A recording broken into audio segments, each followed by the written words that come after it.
Pasqua e Pasquetta con ombrelli e giubbotti per gli agrigentini che tuttavia non hanno rinunciato alle tradizionali scampagnate. La temperatura domenica e lunedì si è abbassata notevolmente, costringendo in molti a variare il programma sia nel giorno di Pasqua che per la giornata di lunedì dell'Angelo.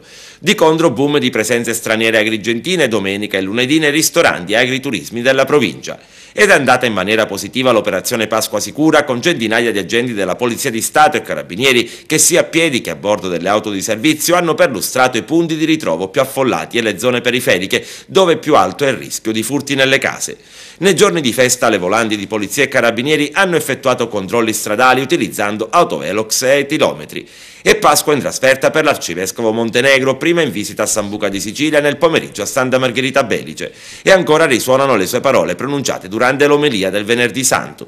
Parole al centro di commenti e reazioni. Per Renato Rametta, coordinatore cittadino del PDL, quelle di Don Franco sono state parole di esortazione a credere che sia possibile un servizio politico che passi attraverso un preciso e quotidiano impegno che esige una grande competenza nello svolgimento del proprio dovere e una moralità a tutta prova nella gestione disinteressata e trasparente del potere. Una politica che deve ricoprire il senso della partecipazione, coinvolgendo sempre più i cittadini nella elaborazione di idee e programmi. E per Mariella Lobello, candidata a sindaco, Don Franco ha dato la migliore risposta a chi in queste settimane ha tentato di tirarlo dentro a forza nel confronto politico, rivendicando il suo ruolo sempre e solo dalla parte della gente e chiedendo a Dio di illuminare i cittadini perché compiano le proprie scelte elettorali con obiettività e responsabilità.